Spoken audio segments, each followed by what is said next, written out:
कथा को हम छूते हुए निकलते हैं, उसी प्रकार। पर अगर आपको इस कथा को सच में समझना है तो एकाग्रता चाहिए। 10 मिनट और है। हाँ देखिए 10 मिनट के लिए सब हाँ तो 10 मिनट आपको कोई भी काम है आप कर सकते हैं जल्दी, लेकिन 10 मिनट में एकदम शांति चाहिए मुझे, बिल्कुल शांति। आइए, तब तक बात नहीं करनी है, कथाएं चलेगी लेकिन कोई, इसीलिए तो महाराज तो बहुत ही सीरियसली ले ली इन्होंने बात।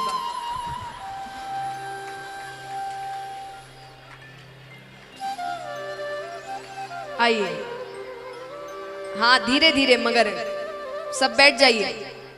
कोई कार्य करने भी जाए तो शांति से, बातें नहीं। तो भगवान यहां पर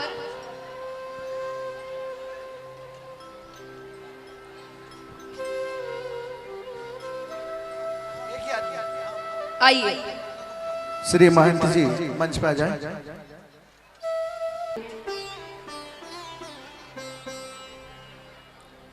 आइए सभी जल्दी बैठ जाएं जो भी आ रहे हैं।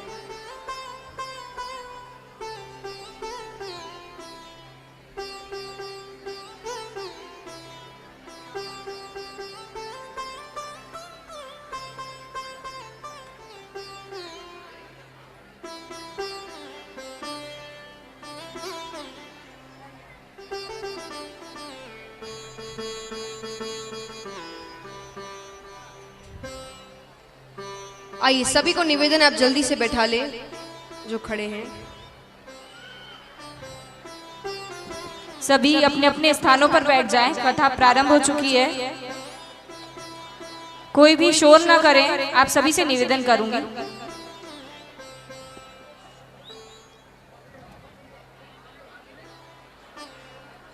उग्रसेन जी को भी कारागार में कंस ने डाल दिया था, उनको राज सिंहासन पर बैठाया जाता है।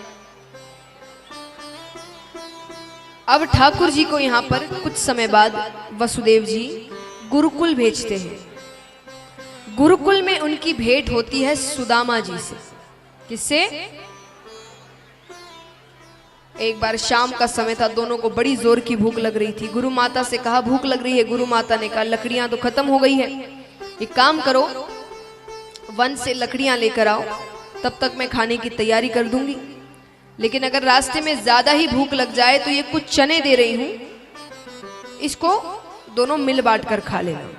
चने की पोटली सुदामा जी के हाथ में दी।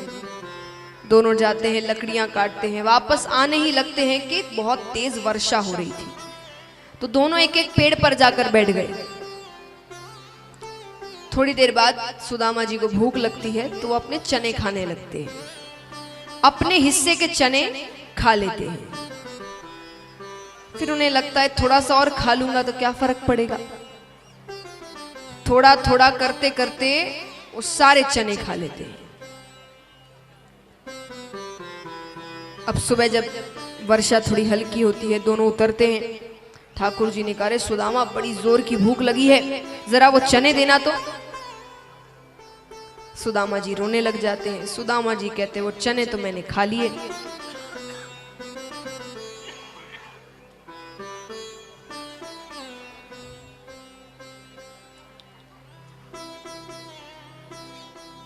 ठाकुर जी कहते ठीक है, रोने की बात नहीं है, वहां मत कहना कि तुमने अकेले ने खाए, वहां कहना कि दोनों ने मिल बांट कर खा लिए।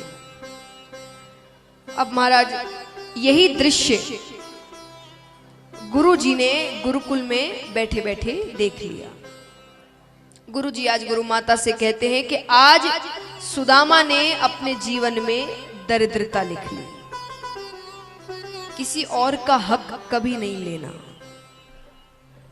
किसी और के हक का धन, किसी और के हक का भोजन, किसी और के हक की खुशियां, ये जब भी हम लेते हैं हम अपने जीवन में दरिद्रता लिखते हैं।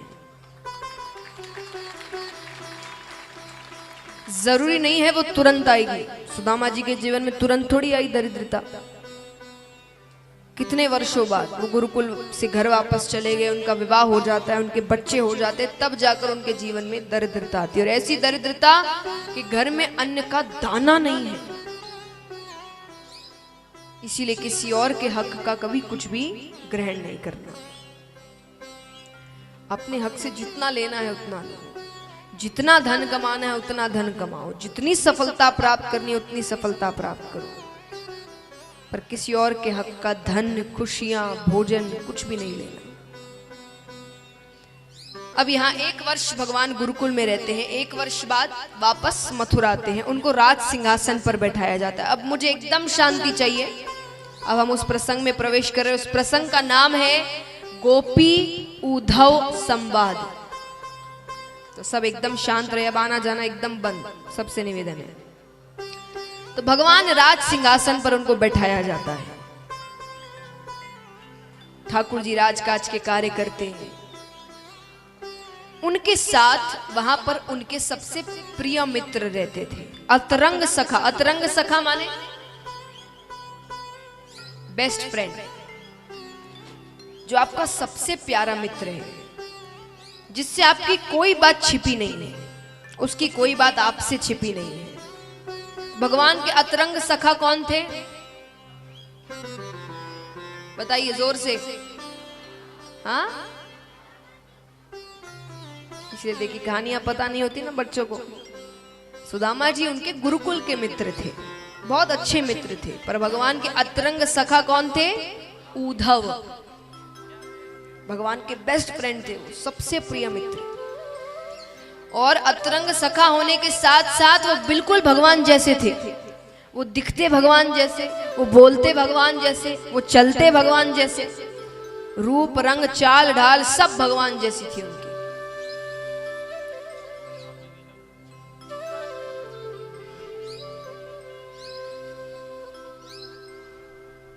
उन्होंने ज्ञान में देवताओं के गुरु बृहस्पति जी से विद्या प्राप्त की थी, बहुत ज्ञानी थे वो।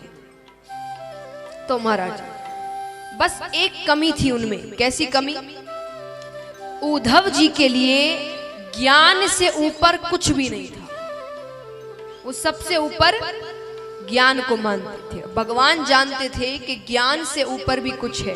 क्या है? प्रेम, निस्वार्थ प्रेम। हम और आप करते वो नहीं, हम और आप स्वार्थ का प्रेम करते हैं कि जब तक स्वार्थ है तब तक प्रेम है। कहते ना, संसार में रहने वाला हर व्यक्ति स्वार्थी है। सुर नर मुनि सबकी यही रीति, स्वार्थ लागी करई सब प्रीति। स्वार्थ होगा तो प्रेम होगा, स्वार्थ नहीं तो कुछ भी नहीं। ये संसार का प्रेम है। इसलिए तो कहते हैं कि यहाँ के प्रेम सच्चे नहीं है, कोई आपका अपना नहीं है, क्योंकि निस्वार्थ प्रेम कोई नहीं करता आजकल। पर भगवान कहते थे कि अगर निस्वार्थ प्रेम हो, उससे ऊपर कुछ भी नहीं, वो सबसे ऊपर है। उद्धव जी नहीं मानते थे। अब भगवान को ऐसा मौका भी नहीं मिल रहा था कि उनको ठीक से समझा पाए, क्योंकि देखिए भगवान क्या है, भगवान अगर किसी से प्रेम कर लेते हैं तो उसको बिल्कुल अपने जैसा बना देते हैं हर रूप से। तो उद्धव जी से वो बहुत प्रेम करते थे, तो वो चाहते थे ऐसे ही दिखता, रंग ढंग, ज्ञान, चाल ढाल सब तो मेरा जैसा है, इसका बस एक तत्व की कमी है, तो वो भी कैसे तैसे मैं रख दूं इसमें। कोशिशें जारी थी। एक दिन भगवान उनको ब्रज की वैसे हमेशा याद आती थी, लेकिन कभी कभी होता है ना, जब आप अपनों से दूर रहते हैं तो याद उनकी हमेशा आती है, लेकिन कभी कभी इतनी याद आती है कि मन करता है आज वो दिख जाए। आज भगवान के लिए वही दिन था। भगवान को वृंदावन की बहुत याद आ रही थी। यशोदा मैया, नंद बाबा, गोपियां। आज भगवान अपने राजकाज को करने के बाद अपने कमरे में आ जाए। उनके कमरे में एक बड़ी सी खिड़की थी, उस खिड़की से उनको यमुना नदी का तट दिखता था। आज भगवान काम खत्म कर कर उस खिड़की पर खड़े हैं, मानो आज उनकी नजरें किसी को ढूंढ रही है कि आज कोई मुझे दिख जाए। अरे कुछ गोपियां दिख जाए, यशोदा मैया दिख जाए, कुछ ग्वाले दिख जाए। अचानक भगवान को अब आए हुए तो काफी समय हो गया, कई नए नए ग्वाले आ गए हैं। तो कुछ ग्वाले गैया चराकर घर लौट रहे थे। भगवान देखते हैं, भगवान कहते अरे ये तो वही समय है जब मैं, श्रीदामा, मुदमंगल, मधुमंगल हम सब गैया चराकर घर लौटते थे, ये निश्चय वो इस समय है। और यादों का ऐसा बहाव उठा कि एक बार के लिए भगवान भूल गए कि वो कहां पे है। भगवान जोर जोर से चिल्लाने लगे, अरे श्रीदामा रुको, अरे मैं भी आ रहा हूं, अरे जल्दी जल्दी चलो, आज तो बड़ी देर हो गई है, माता बहुत चिल्लाएगी। जब ध्यान भटकता है तो लीला अदृश्य हो जाती है। अब भगवान जोर जोर से रोने लग जाते हैं, खूब रोते हैं। इतनी तेज आवाज आ रही है उनके रोने की, उनकी हिचकियां बंद गई है कि बगल के कमरे में उद्धव जी बैठे थे, वो आवाज सुनकर बाहर आते हैं। भगवान के कमरे में आते हैं, भगवान को हृदय से लगाते हैं।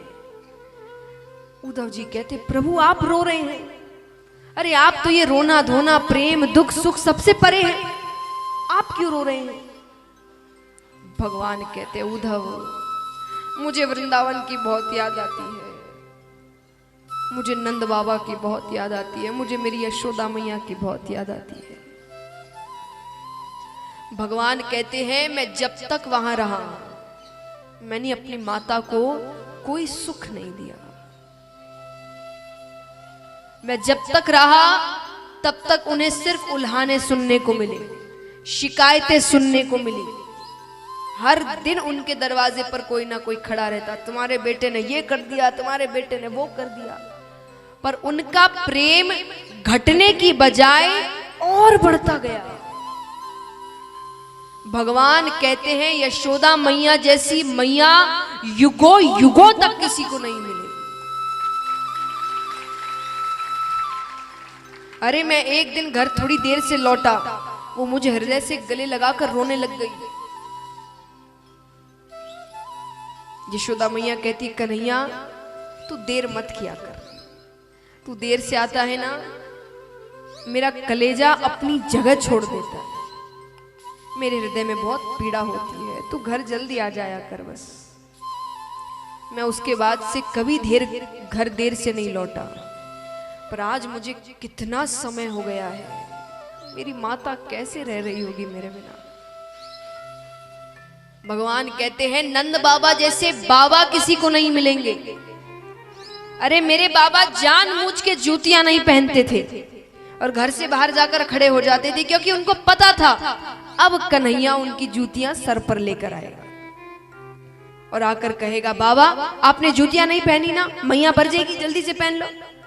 तो मैं अपने हाथों से उनको जूतियां पहनाता था।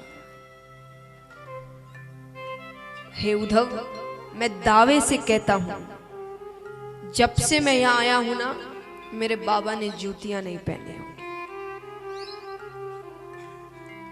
ठाकुर जी कहते, उससे भी ज्यादा दुख मैंने तो उन भोली भाली गोपियों को दिया है।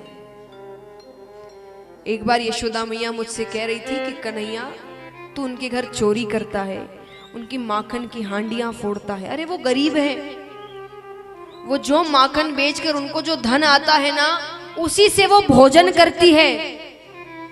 तू अगर चोरी कर लेगा, उनकी हांडियां फोड़ देगा, तो वो क्या खाएंगी? पता है, मैं उसके कई दिनों तक चोरी करने नहीं गया।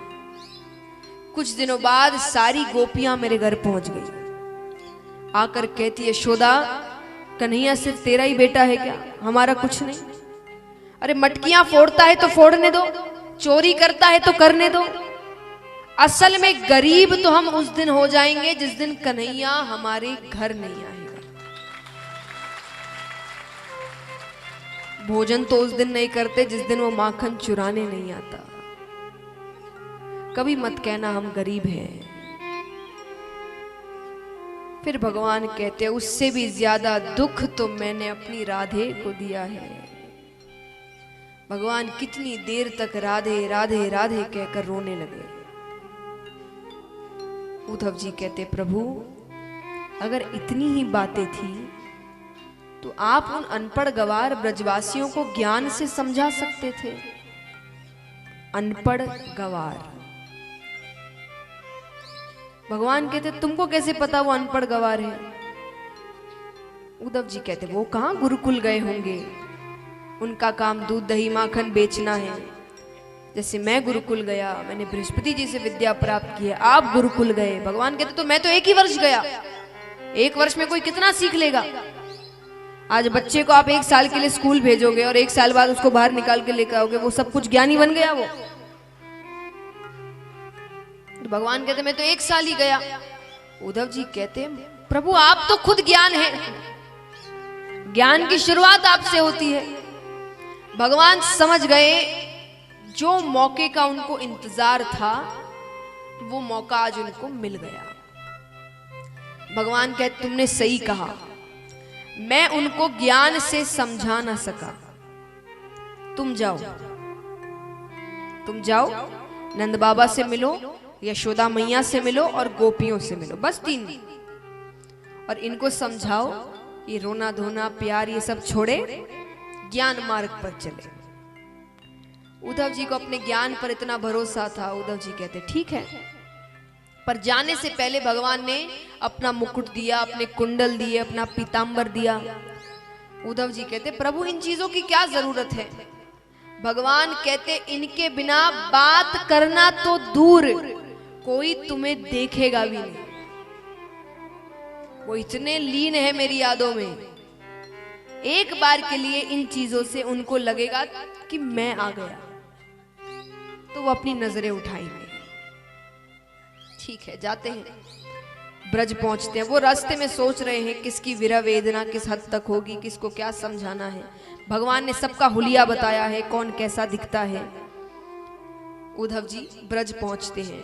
एक गोपी जा रही थी, उद्धव जी ने उससे कहा अरे सुनो ये नंद बाबा का घर कौन सा है। गोपी ने कहा मथुरा से आए हो। उद्धव जी कहते तुम्हें कैसे पता। बोले मथुरा वासी ही नंद बाबा का घर पूछते हैं, वरना बाकी तो पूरे वृंदावन को पता है कि कृष्ण का घर कौन सा है। ऐसा यहां कोई है नहीं जो कृष्ण के घर को ना जानता हो। गोपियां कहती है सब तो लेकर चले गए तुम हमसे, अब क्या लेने आए हो। उद्धव जी कहते तुम घर तो बताओ। उसने कहा नीचे ये जो जल की धारा जा रही है ना, इसके साथ साथ जाओ, ये जहां जाकर रुकेगी वो घर नंद बाबा का होगा। गोपी कहती है और ये जो जल है ना, इसको साधारण जल मत समझना, ये जब से तुम मथुरावासी हमारे कृष्ण को लेकर गए हो तब से नंद बाबा और यशोदा मैया के जो अश्रु जल बह रहे हैं ये वो जल है।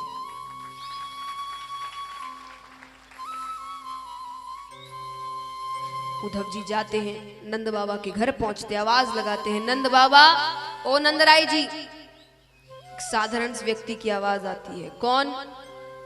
अरे मैं उद्धव हूं, कृष्ण का मित्र, उसका संदेश लेकर आया हूं। एक व्यक्ति बाहर आता है, दुबला पतला शरीर, आंखें अंदर तक धसी हुई, झुर्रियां पड़ गई है, कांपती हुई आवाज, कहो मैं नंदराय हूं।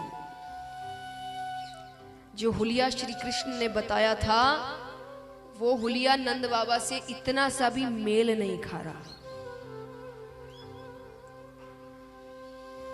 अब कितने भी ज्ञानी हो लेकिन उनको पता है कि ये वही बाबा है जिन्होंने कृष्ण को गोद में खिलाया है। उद्धव जी चरण स्पर्श करते हैं, माफ करना बाबा मैंने आपको पहचाना नहीं। नंद बाबा उनको बैठाते हैं।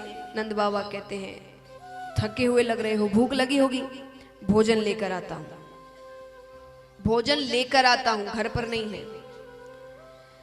अब उद्धव जी घर के रसोई घर को देख रहे हैं, मानो जब से कृष्ण गया है उस रसोई घर में भोजन नहीं बना है, जाले पड़ गए हैं वहां पर।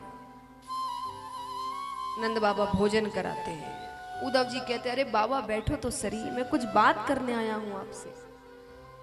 बैठते हैं, कुछ बात कहे इससे पहले यशोदा मैया आती है। अरे किससे बातें कर रहे हो। जैसे ही उद्धव जी पर नजर पड़ती है एक बार के लिए दौड़ती है, कन्हैया तू आ गया।